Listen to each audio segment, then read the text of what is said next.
పిల్లరా మనం ప్రార్థనలో జ్ఞాపకం చేసుకున్నట్లు ప్రకటన గ్రంథం వెలుగులో యేసుక్రీస్తు నామమును గూర్చిన సత్యం అనేటటువంటి ఈ పాఠంలో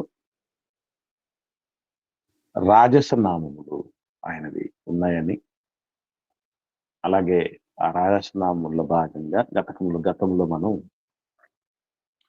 ఆల్ఫా ఒమేగా నేనే అని ప్రభువు చెప్పినటువంటి ఆ మాటలోని ఆంతర్యాన్ని, అట్లాగే యూదా గోత్రపు కొదమ సింహము అని చెప్పబడిన మాటలోని ఆంతర్యాన్ని, అలాగే గతంలో మనం నేర్చుకున్నటువంటి మరొక పోలిక, నిన్నటి దినాన్న నేర్చుకున్న పోలిక ఏంటండి? భూపతులకు అధిపతి, రాజులకు రాజు, ప్రభువులకు ప్రభువు. Very good. భూపతులకు అధిపతి లేదా రాజులకు రాజు, ప్రభువులకు ప్రభు అన్నటువంటి ఆ మాటలోని ఆంతర్యాన్ని మనం నేర్చుకోవటం జరిగింది. ఇక్కడ ఇకపోతే రాజసనామముల భాగంగా చివరి నామము ప్రకటన గ్రంథం 22వ అధ్యాయము 16వ వచనంలో ఉన్నది. ఒకసారి మనం చూద్దాం. ప్రకటన గ్రంథం 22వ అధ్యాయము 16వ వచనంలో సంఘముల కోసము ఈ సంగతులను గూర్చి మీకు సాక్ష్యం ఇచ్చుటకు యేసు అను నేను నా దూతను పంపి ఉన్నాను. నేను దావీదు వేరు చిగురును, సంతానమును ప్రకాశమానమైన వేకువ చుక్కయునై ఉన్నాను. ఇక్కడ చూడండి, ప్రకాశమానమైన వేకువ చుక్క అనే.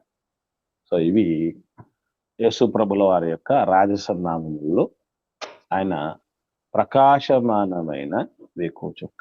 ఇది ఇంగ్లీష్ బైబిల్లో ఏముంటుందంటే మార్నింగ్ స్టార్ అని ఉంటుంది. వేకువ చుక్క అన్న తెలుగు భాషలోని ఆ పదానికి ఇంగ్లీష్ లో మార్నింగ్ స్టార్ అని ఉంటుంది. దీన్ని రకరకాల, అంటే తెలుగు భాషలో కూడా వేకువ చుక్క అన్నటువంటి పదాన్ని మరికొన్ని పేర్లతో కూడా చెప్పడం జరిగింది. అదేమిటి అంటే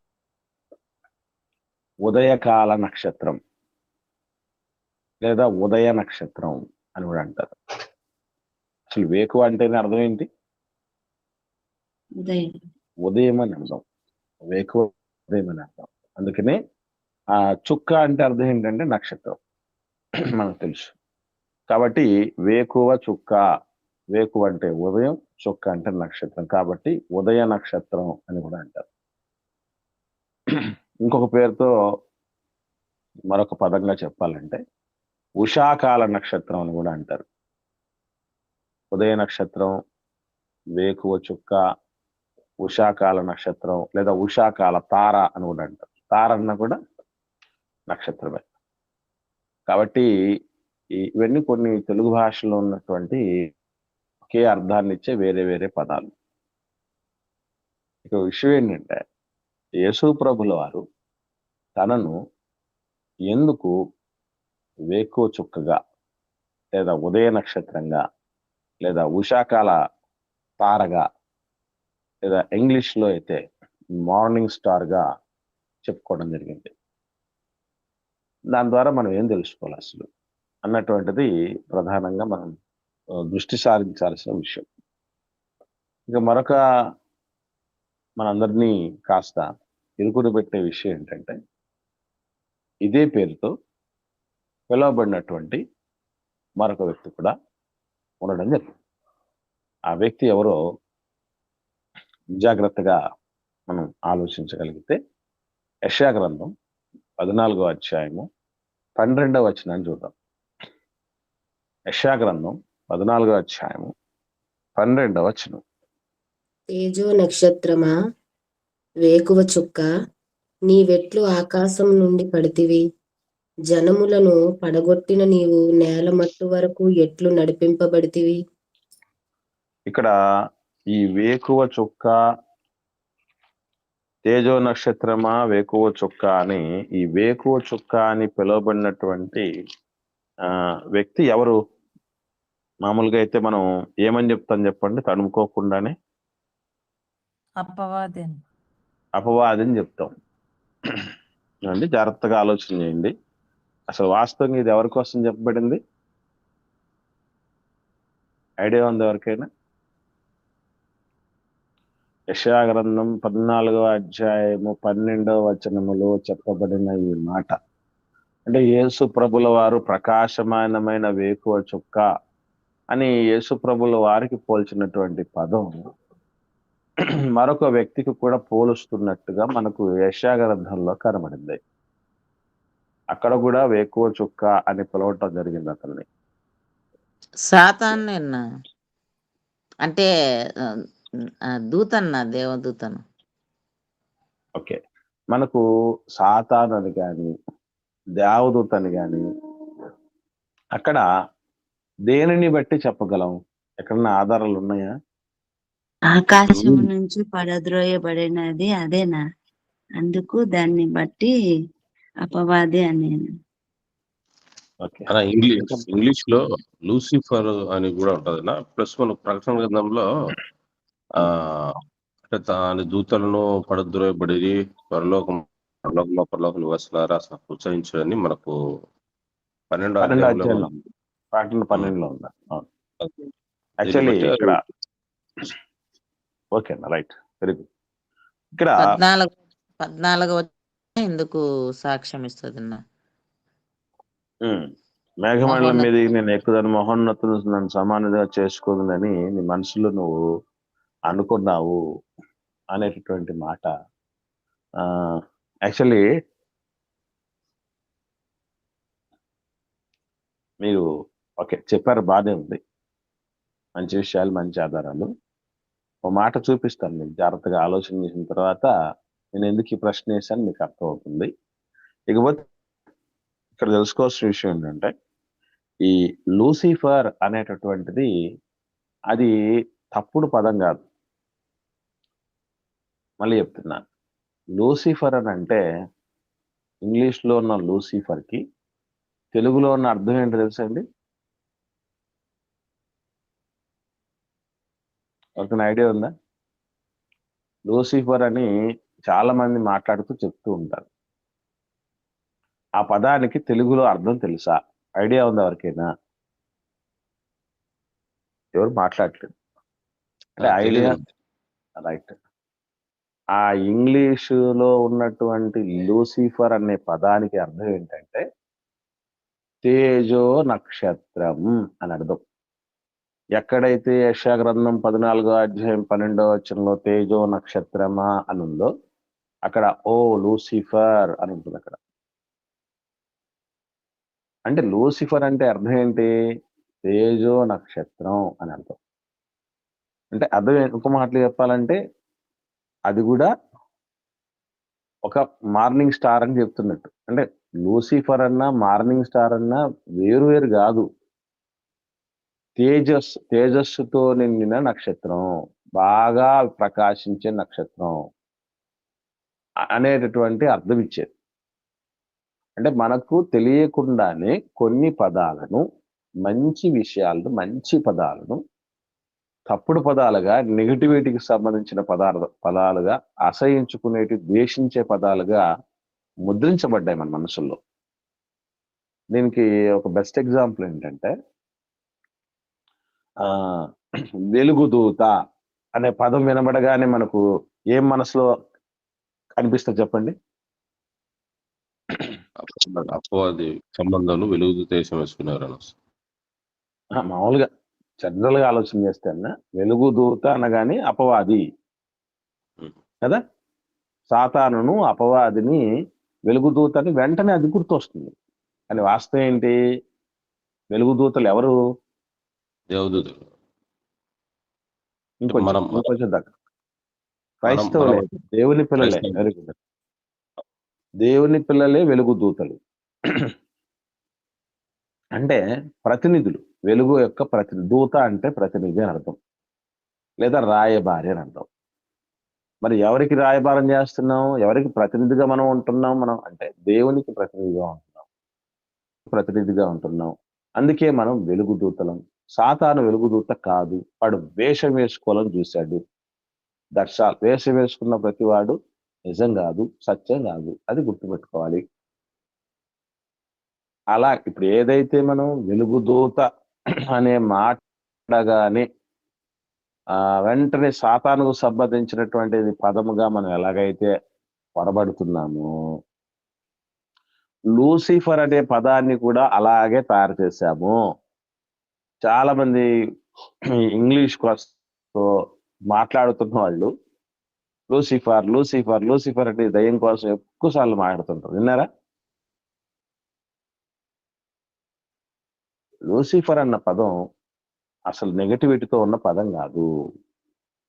లూసిఫర్ అంటే తేజో నక్షత్రము అని అంటారు. నక్షత్రాలన్నింటిలో కూడా మానవులకు ఎట్లాగైతే క్యాడర్స్, పదవులు ఉన్నాయో, స్థాయిలు, అర్హతలు ఉన్నాయో, నక్షత్రాలకు కూడా ఆ యొక్క పరిస్థితి ఉంది. నక్షత్రాల్లో కూడా అవి ప్రకాశహీనమైపోతున్నా, మసకబారుతున్నా, లేదంటే బ్లాక్ హోల్లోకి వెళ్ళిపోతున్నటువంటి నక్షత్రాలు, మార్గము తప్పి తిరుగు నక్షత్రాలు, ఇలా రకరకాలు ఉన్నాయి. మంచి ప్రకాశమానమైన నక్షత్రం, ఇప్పుడు మార్నింగ్ స్టారు, అలాగే లూసిఫర్, ఈ పదాలన్నీతో కూడిన కొంచెం గొప్ప స్థితిలో ఉన్న నక్షత్రాలు ఉన్నాయి. మానవులను దేవుడు నక్షత్రాలతో కూడా పోల్చడం జరిగింది. నీతిమంతులను నక్షత్రాలతో పోల్చబడడం జరిగింది. క్రీస్తును నక్షత్రాలతో పోల్చడం జరిగింది. అనగా ఇక్కడ మనం మీకు ఇంతకుముందు ఈ మాట అడగానే సాతాను కోసం వాడబడినటువంటి పదాలు అని చెప్పడం చూసారా? బాగా ఆలోచన చేసి చెప్పండి.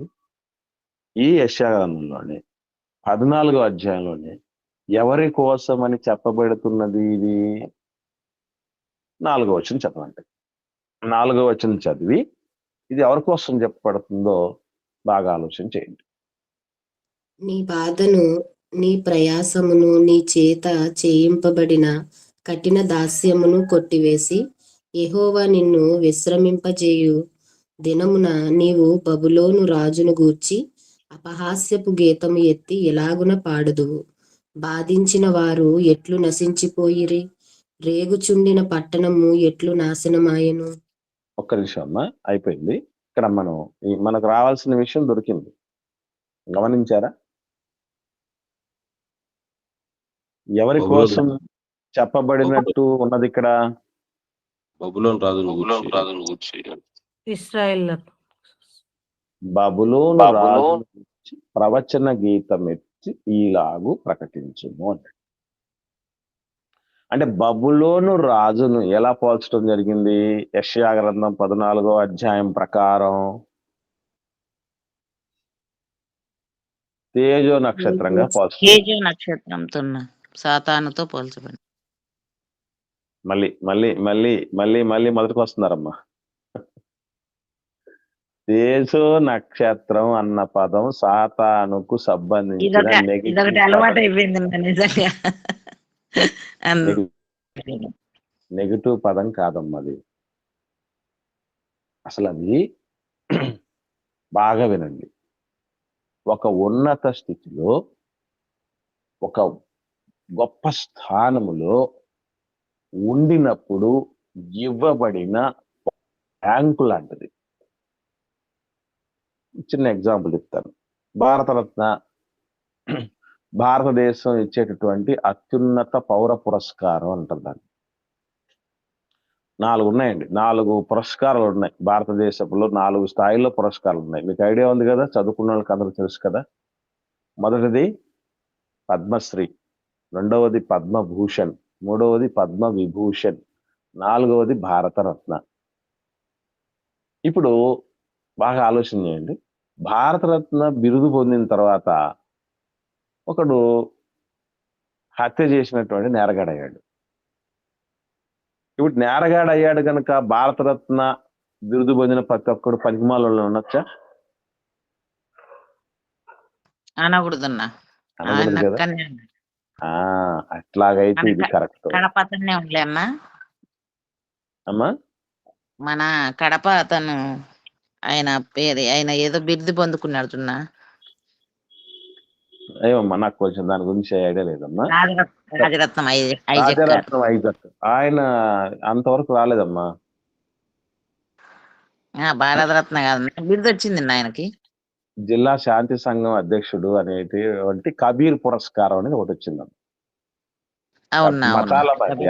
మతాల మధ్య సామరస్యాన్ని పెంపొందించేటటువంటి వాళ్ళకి అదే బిరుదు కోసం జాతీయ చెప్తున్నాను. స్థాయిలో వెరీ గుడ్ అమ్మా. ఇప్పుడు మతాల మధ్య సామరస్యాన్ని పెంచినటువంటి వ్యక్తి మరి కొడుకుని, కోడల్ని, మనవరాలు కూడా చంపేశాడు. ఇప్పుడు వీళ్ళందరినీ చంపేసినటువంటి ఇట్లాంటి వాళ్ళందరూ కూడా కబీర్ పురస్కార గ్రహీతలు అనకూడదు. అట్లాగే లూసిఫర్ అనేటువంటిది ఒక స్థాయి, ఒక స్థానం, ఒక బిరుదు, ఒక అధికారం అని అర్థం. ఓకేనా? అంటే ఇప్పుడు ఎలాగైతే బబులోన్ రాజు, బబులోన్ అనేటువంటిది ముందు ఏముండేది మీకు ఏమైనా ఐడియా ఉందా?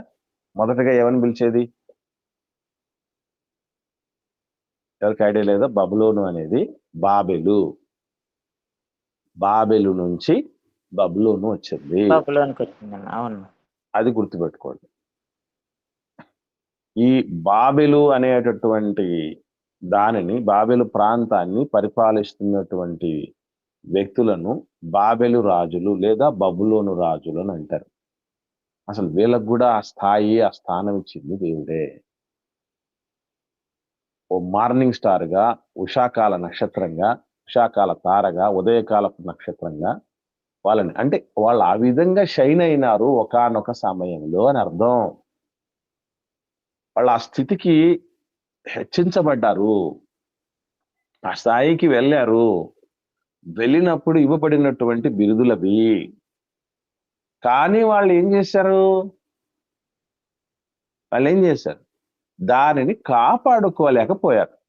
దర్శాలు ఆ లూసిఫర్ అనేటటువంటిది ఒక గొప్ప స్థాయి. అంటే గొప్ప స్థాయిని కూడా మనం తెలియకుండానే ఏం చేశామంటే అదొక పనికిమాలినటువంటి స్థితికి వెళ్ళడం జరిగిన దానిగా చెప్తుంటాం. అప్పుడప్పుడు తిట్టు కొంతమంది చెప్తుంటారు, చిత్రంగా అనిపిస్తుంది నాకు ఆయన చూసిన. లూసిఫర్ అంటారు మనల్ని. విన్నారు ఈ మాటలు, ఈ తిట్లు? క్రైస్తవుల్లో చాలా సార్లు ఒక సాంప్రదాయమైనటువంటి తిట్టు అది. మామూలుగా లోకస్తులు తిట్టే తిట్లలా కాకుండా లూసిఫర్ అని అంటారు. ఏమో పేరు తెలిసిన వాళ్ళ. లూసిఫర్ అంటే అది గొప్ప స్థాయి అండి, గొప్ప స్థితి. వెలుగుదూత అనటం ఇవన్నీ కాదు. వెలుగుదూత అన్నది దయ్యం కాదు. లూసిఫర్ అంటే దయ్యం కాదు, సాతాను కాదు. లూసిఫర్ అంటే తేజో నక్షత్రం. వెలుగుదూత అంటే క్రైస్తవులు, దేవుని పిల్లలు. ఆ మంచి పదాలను ఈ దుర్మార్గులు ఆ యొక్క పరిస్థితుల్లో ఉండడాన్ని బట్టి దానికి కూడా అలాంటి పరిస్థితి వచ్చేసింది. బాధాకరమైన విషయం. అది ఏది ఏమైనా ఇక్కడ గుర్తుపెట్టుకోవాల్సింది ఏంటంటే, మనం ధ్యానం చేశాం. యూదా గోత్రపు సింహం అని యేసుప్రభుల వారిని, గర్జించు సింహం అని సాతానును, ఇద్దరిని కూడా సింహాలతో పోల్చారు గనుక వీళ్ళిద్దరూ ఒకటని కాదు. ఏ విషయంలో పోలిక జరిగిందో అది మాత్రమే తీసుకోవాలి. ఇకపోతే యేసుప్రభుల వారిని, ఈ యొక్క బబులోను రాజుని, ఇక్కడ యెషయా గ్రంథంలో చెప్పబడినటువంటి పోలికని మనం చూద్దాం. బబులోను రాజుని మార్నింగ్ స్టార్ అని, యేసుప్రభుల వారిని మార్నింగ్ స్టార్ అన్నారంటే ఇరువురు ఒకటే అది కాదు.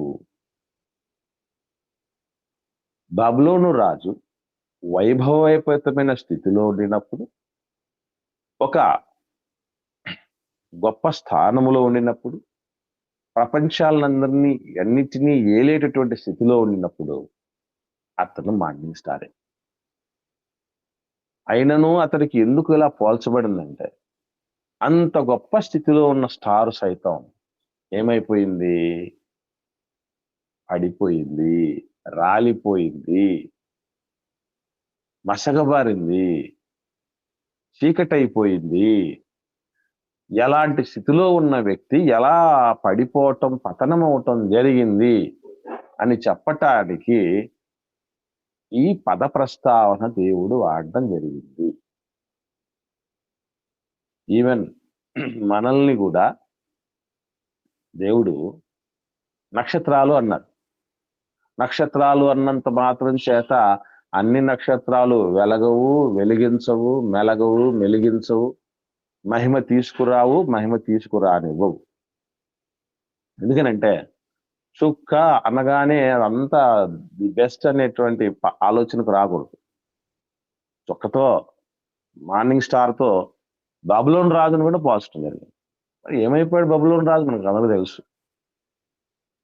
వైభవం అంతా తన తెచ్చుకున్న వచ్చినటువంటి వైభవం అంతా దేవుడి వల్ల కలిగిందన్నటువంటి విషయాన్ని మర్చిపోయి ఈ వైభవానికి నేనే మూలము, నేనే కారణము అన్నటువంటి స్థితిలో తనకు తాను ఒక డార్క్ స్టార్ గా మారిపోయాడు.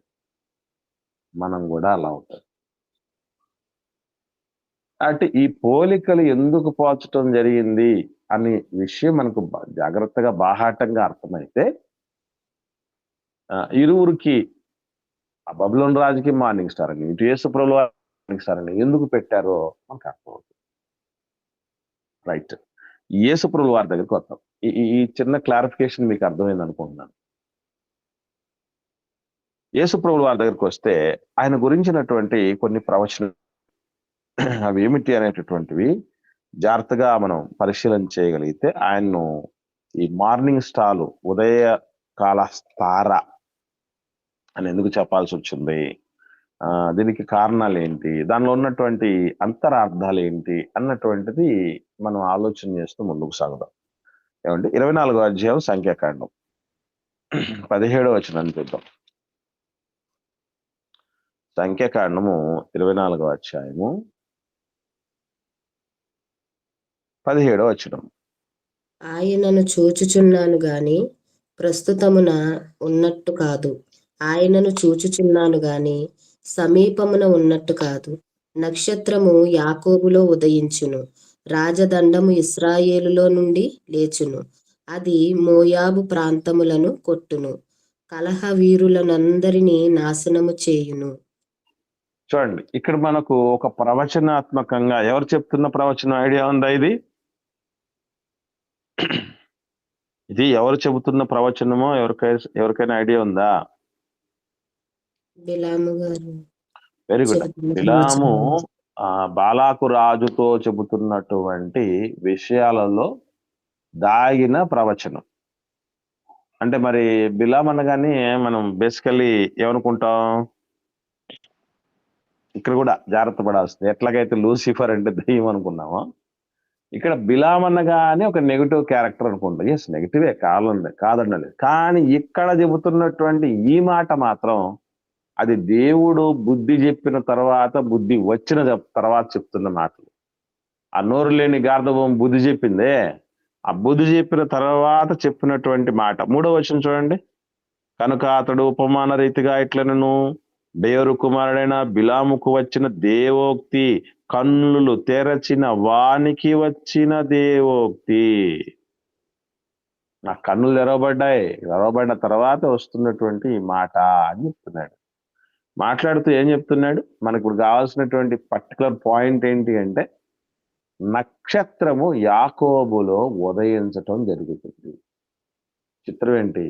యాకోబులో నుంచి నక్షత్రం ఉదయించటం అంటే అర్థం ఏంటి? అలాగే నక్షత్రం అని చెప్పిన వెంటనే ఏం పోల్చాడు? రాజదండము అన్నాడు. అందుకే యేసు ప్రభుల వారి కోసం చెప్పబడిన ఈ వేకువ చుక్క అన్నటువంటిది రాజసనామాలలో ఒకటిని. నువ్వు చెప్పావు, అర్థమైంది ఇప్పుడు? రాజుని, రాజసపు గుణాలు కలిగిన వ్యక్తిని స్టార్ అంటారు. కాబట్టి రాజుకి స్టార్కి దగ్గర సంబంధం ఉంది. యాకోబులో నుంచి నక్షత్రం ఉదయించడం జరుగుతుంది. అయినా ఒక మనిషికి, ఒక వంశానికి, ఒక పెద్దకు, ఒక వ్యక్తికి ఉదయించేది లేదా పుట్టేది పిల్లలు కదా. ఉదయం అనగానే ఏంటి అర్థం అండి? ఆరంభం. వెలుగు ప్రారంభం అని అర్థం కదా.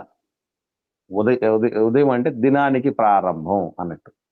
సో ఉదయించటం అంటే ఏంటి అర్థం?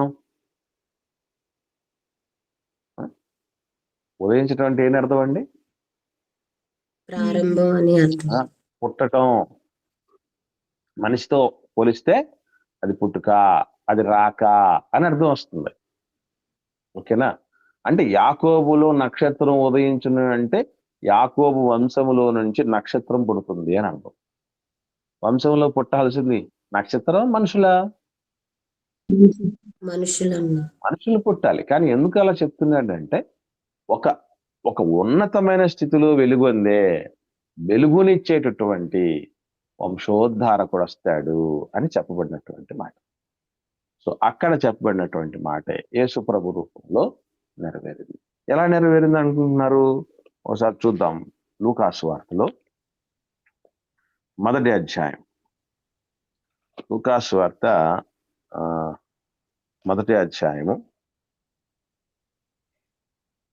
76వ వచనం నుంచి 79వ వచనం వరకు ఉన్నటువంటి ఈ మాటలు జాగ్రత్తగా మనం ఆలోచన చేయాల్సినటువంటి అవసరం. మరియు ఓ శిశువా, నీవు సర్వోన్నతుని ప్రవక్తవనబడుదువు. మన దేవుని మహావాత్సల్యమును బట్టి వారి పాపములను క్షమించుట వలన తన ప్రజలకు రక్షణ జ్ఞానము ఆయన అనుగ్రహించినట్లు ఆయన మార్గములను సిద్ధపరచుటకై నీవు ప్రభువునకు ముందుగా నడుతువు. మన పాదములను సమాధాన మార్గములోనికి నడిపించినట్లు చీకటిలోను మరణ ఛాయల్లోను కూర్చుండు వారికి వెలుగిచ్చుటకై ఆ మహావాత్సల్యమును బట్టి పైనుండి ఆయన మనకు అరుణోదయ దర్శనం అనుగ్రహించెను. ఇక్కడ మన ప్రశ్న ఏంటంటే, మనల్ని చీకటిలోను మరణ ఛాయలోను కూర్చుండు వారికి వెలుగు ఇచ్చుటకై అన్నాడు. ఈ చీకటిలోను మరణ ఛాయలోను కూర్చుండు వారికి వెలుగు ఎవరు? అక్కడ చెప్పబడిన మాటను బట్టి ఎవరు అనుకుంటున్నారు మీరు?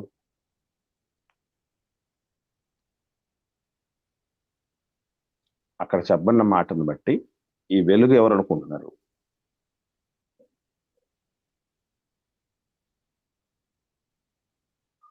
యేసుప్రభుల వారే. క్లారిటీగా ఉంటది. ఎందుకనంటే ఇక్కడ ప్రభువుకు ముందుగా నడుస్తావు నువ్వు అంటే ఎవరి కోసం చెప్పబడుతున్నటువంటి మాట అనుకుంటున్నారు? ఇది బాప్తీసుమిచ్చు యోహాను గారి కోసం చెప్తున్న మాట ఒకటి. ఆ బాప్తీసుమిచ్చు యోహాను గారి గురించి చెబుతూ యేసు ప్రభుల వారి కోసము ఈ కార్యాలు జరిగించిన తండ్రి అయిన దేవుడి కోసం ఈ ముగ్గురి కోసం చెప్పబడినటువంటి మాటలు ఇవన్నీ.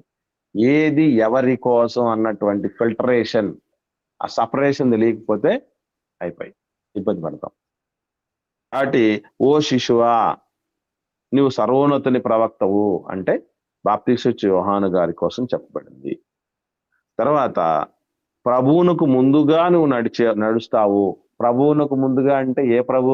యేసు ప్రభుల వారికి ముందు నువ్వు మార్గం సిద్ధపరచడానికి, గ్రౌండ్ వర్క్ చేయటానికి నువ్వు వస్తావు అని చెప్పినటువంటి మాట.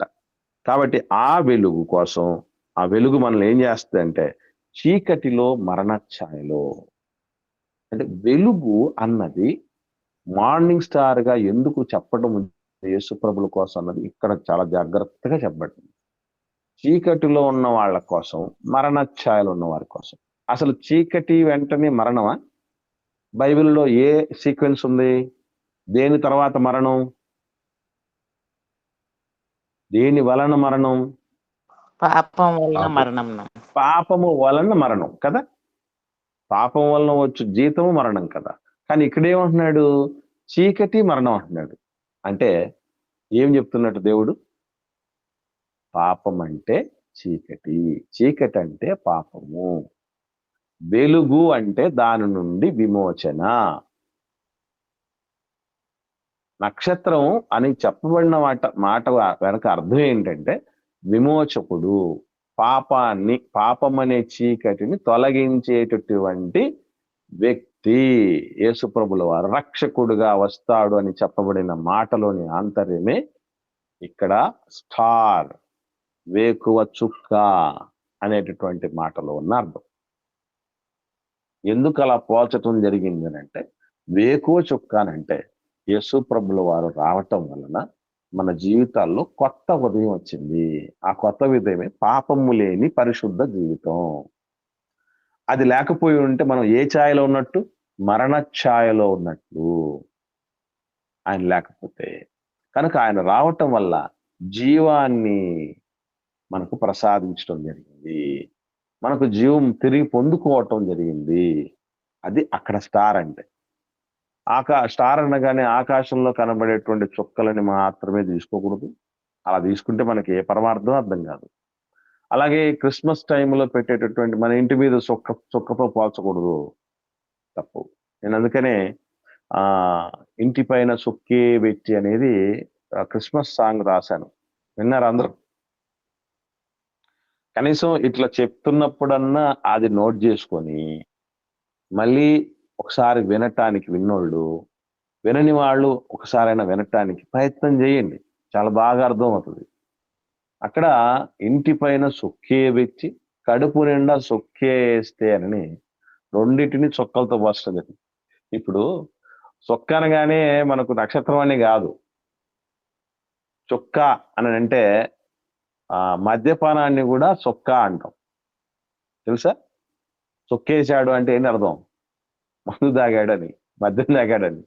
అందుకే రాశాను అక్కడ, ఇంటి పైన సొక్కే వ్యక్తి కడుపు నుండి సొక్కే వేస్తే, పండగని ఫుల్లుగా తిని ఎర్రిగా సింధులేస్తే, హంగులు ఆర్భాటాలతో క్రీస్తు ఆజ్ఞ పాతరేస్తే దేవునికి అవమానమే ఎరుగవా సోదరా అని. అందులో ఆ చుక్కను గురించి చెప్తూ, ఆ చుక్కే ఏమి చేయాలి? అలనాటి చుక్కావోలే మనిషినిది క్రీస్తు వైపు నడపాలి అని రాశారు. చుక్క ఏం చేసింది? క్రీస్తు వైపు. యేసు ప్రభు అనే చుక్క ఏం చేసింది?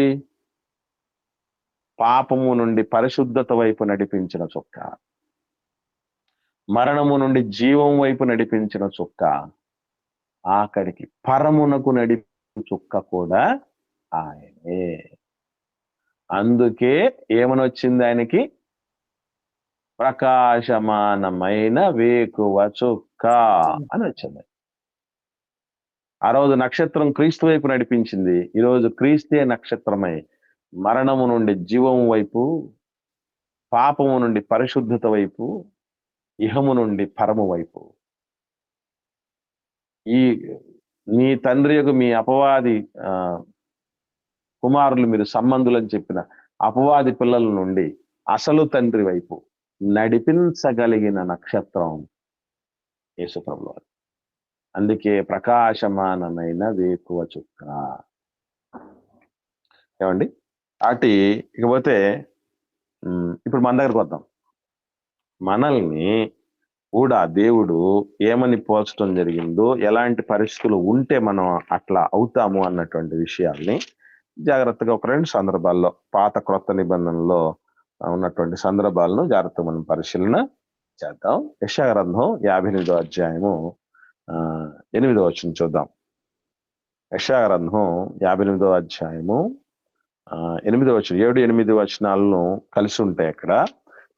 నీ ఆహారము ఆకలుగొని వానికి పెట్టుట, నీ రక్త సంబంధికి ముఖము తప్పింపకుండుట, దిక్కుమాలిన బీదలను నీ ఇంట చేర్చుకొనుట, వస్త్రహీనుడు నీకు కనబడినప్పుడు వానికి వస్త్రములు ఇచ్చుట, ఇదే కదా నాకు ఇష్టమైన ఉపవాసము. అలాగున నీవు చేసిన ఎడల నీ వెలుగు వేకువ చుక్క వలె ఉదయించును, స్వస్థత నీకు శీఘ్రముగా లభించును, నీ నీతి నీ ముందర నడుచును, యెహోవా మహిమ నీ సైన్యపు వెనుకటి భాగమును కావలి కాయును. మన వెలుగు కూడా ఇప్పుడు కూడా మనకు ఓల్డెన్ డేస్ లో కీర్తన గ్రంథంలో చెప్పండి, ఒక మాటను బేస్ చేసుకుని ఓల్డెన్ డేస్ పాట అవుతుంది, గుర్తుందో లేదండి? నీ వెలుగు నీ సత్యము బయలుదేరనిమ్ము అని. విన్నారా ఈ పాట విన్నారా?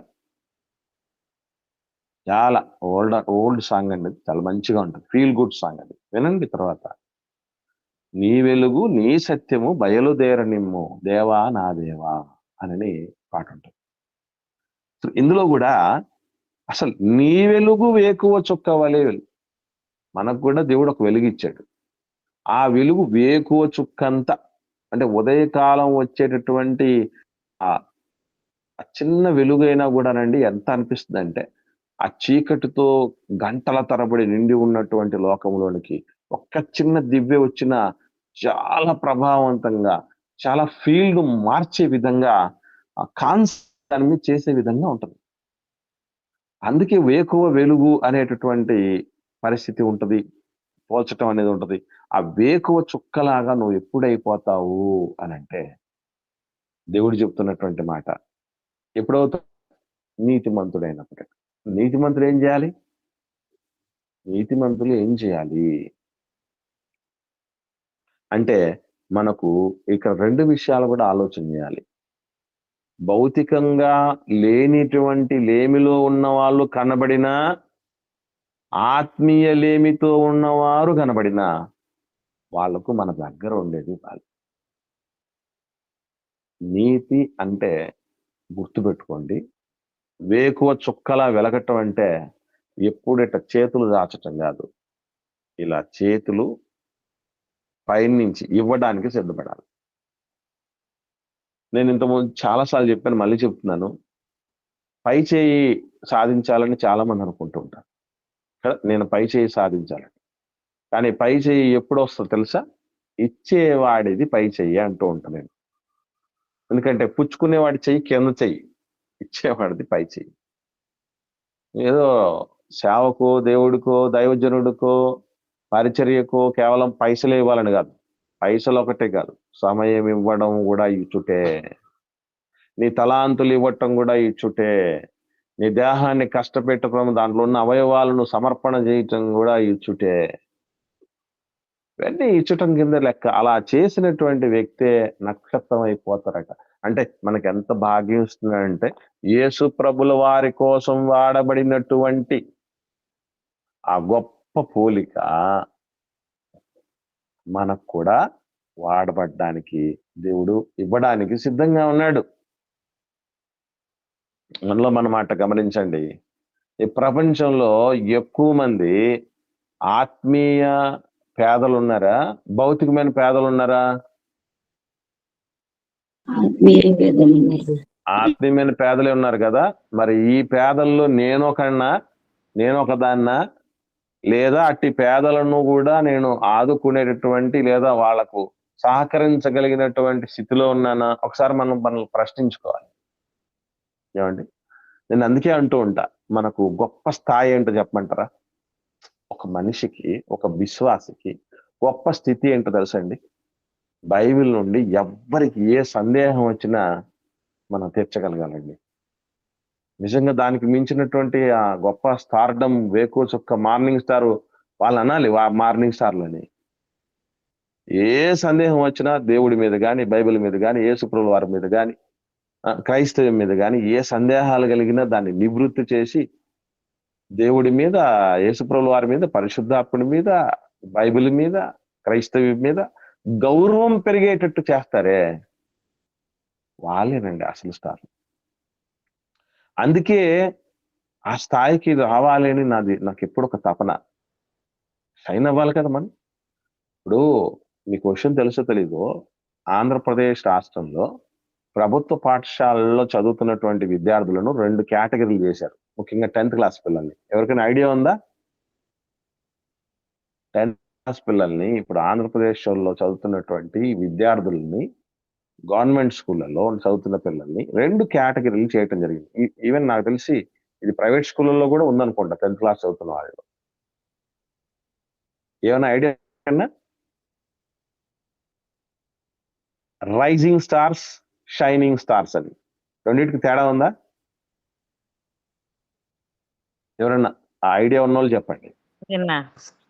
Rising star, shining star. Rising star అంటే ఇంకా రైజ్ అవుతున్నారు, ఎదుగుతున్నారు, ఇంకా ఎదుగుతున్న నక్షత్రాలు. షైనింగ్ స్టార్స్ అంటే వాళ్ళు ఆల్రెడీ ఎదిగేశారు, వెలిగిస్తున్నారు, షైనింగ్, ప్రకాశిస్తున్నారు.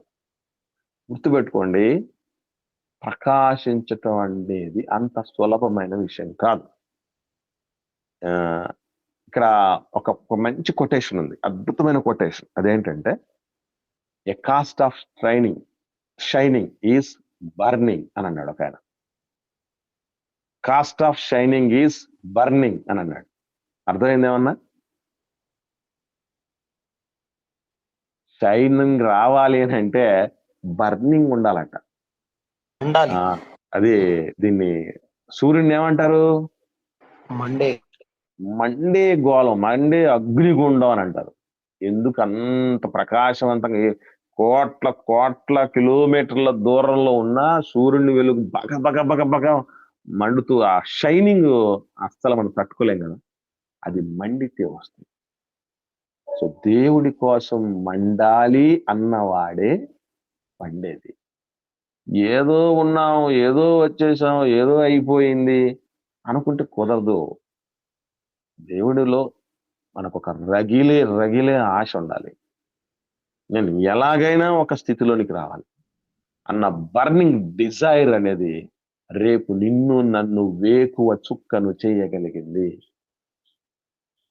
కానీ ఇప్పటికీ కొన్ని నక్షత్రాలు, కొందరు దేవుని పిల్లలు ఏమనుకుంటున్నారంటే, మన వల్ల నీ వల్ల నా వల్ల ఏమవుతుంది అని అనుకున్న వాడు ఇంకొకసారి అట్లా అనుకోకూడదని యేసు ప్రభుల వారు ఎలా వచ్చాడు ఈ లోకంలోనికి?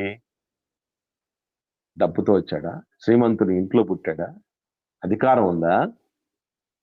అసలు ఏ బ్యాక్గ్రౌండ్ ఉంది చెప్పండి? పేదవాని ఇంటిలోని పుట్టినటువంటి గుర్తింపు లేని గ్రామం అండి అది.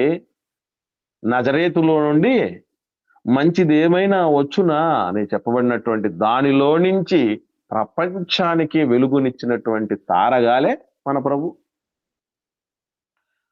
పాండిత్యం అంటే ఎరుగనటువంటి వాళ్ళు, చదువులంటే పెద్దగా చదవనటువంటి వారు, వారికి కూడా ఏ బ్యాక్గ్రౌండ్ లేదే. అట్లాంటి వాళ్ళు భూలోకపు అజ్ఞానాన్ని తలక్రిందులు చేయలే. యేసు ప్రభుల వారి కోసం మాత్రమే కాదండి చెప్పబడుతున్నది మాట. నీవు నేను కూడా అలాంటి ఉదయ నక్షత్రం కాగలము. ఇది మనం గుర్తించుకోవాల్సిన విషయం. కనుక ప్రియులరా, ఇది ఉదయ నక్షత్రం యేసు ప్రభుల వారు అని చెప్పబడిన మాటలోని ఆంతర్యం. పరమార్థాన్ని గ్రహించి ప్రభువు మనలో ఉన్నటువంటి పాపములను తొలగించి పరిశుద్ధతని వెలుగునిచ్చి దానితో ఇంకా పరిడవిల్లండి, ఇంకా ప్రకాశించండి, ఇంకా గొప్ప స్థితికి రండి. ఎందుకంటే మీరు కూడా లోకానికి ఒక్కనే కాదు, మీరును లోకానికి వెలుగై ఉన్నారు. మీరు కూడా వేకో చుక్కలాగా తేజరిల్లాలి. నీతి న్యాయములు అనుసరించినట్లు అనేకులను దేవుని వైపును తిప్పాలి. మండుచు ప్రకాశించుచున్న దీపములా ఉండాలి. అలా ప్రకాశించాడు బాప్తీసు, అలా ప్రకాశించారు అపోస్తలులు, అలా ప్రకాశించారు ఆదిమ సంఘస్థులు. ఈ రోజు మనం ఎలా ఉన్నాం? ఇది మన ముందు దేవుడు ఉంచుతున్నటువంటి ప్రశ్న. పరమార్థమును గ్రహించి మనమును క్రీస్తు అనే వేకువ చుక్కల మగుటకు బర్న్ అవటానికి ఒక తీక్షణమైనటువంటి ఆశతో, ఆసక్తితో, భక్షించే ఆశతో మన జీవితాలని సిద్ధపరచుకుందాముగాక. ఆమేన్. ఇంకో మాట ఆఖరిగా చెప్పి నేను ముగించేస్తాను. అదేంటంటే, ఇంత ముందు గురించి చాలాసార్లు చెప్పాను. ఒక ఈగ వాలాలి అంటే ఆహార పదార్థం మీద అది వేడిగా ఉన్నప్పుడు దాని మీద ఏగా వాలదు. చల్లబడిపోయినప్పుడే ఈగలన్నీ వాలుతాయి, దాన్ని చెడగొడతాయి. భక్తి జీవితం కూడా అంతే.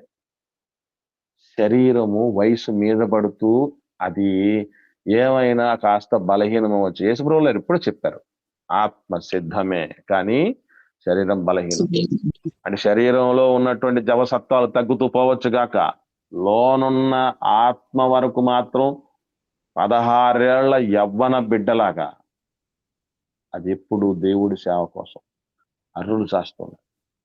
నాకు అందుకే చేస్తున్నటువంటి సేవ పరిచయంలో అంత సులభంగా నేను సాటిస్ఫై అవ్వనండి. ఇంకా చేయాలి, ఇంకా చేయాలి, ఇంకా చేయాలి, ఇంకా చేయాలి, ఇంకా చేయాలని అనిపిస్తూనే ఉంటది. అలా చేయటానికి చేస్తున్నటువంటి ప్రయత్నాలు ఇదండి. కనుక ప్రియులారా, ఎందుకంటే నేను నా ప్రభువులే. నా ప్రభువు నా మీద నమ్మకం ఉంచి నాకు ఈ స్థితిని ఇచ్చినందుకు ఆయన నమ్మకాన్ని నేను ఒమ్ము చేయకూడదు. ఈ జన్మ వృధా అవుతుంది, ఈ రక్షణ వృధా అవుతుంది, ఈ స్థాయి వృధా అవుతుంది, ఈ అందరి సహకారం, ప్రార్థనలు అన్ని వృధా కాకూడదు. ఎదగాలి, షైన్ అవ్వాలి, మనం షైన్ అవ్వాలి. దేవుడు వాడుకునే ఒక బలమైన సాధనం అవ్వాలి. అనేకులను మరణఛాయల్లో నుంచి, చీకటిలో నుంచి బయటికి తీసుకుని వచ్చే తారలం అవ్వాలి. అది కదా అసలైన సెలబ్రేషన్ అంటే. ఆ సెలబ్రేషన్కు నువ్వు నేనే కారకులుగా నిలవాలి. ఎవరికైనా ఉన్న సందేహాలు ఉంటే అడగండి. నేను పక్షాన అధ్యక్షుల వారి సమయం తీసుకోండి.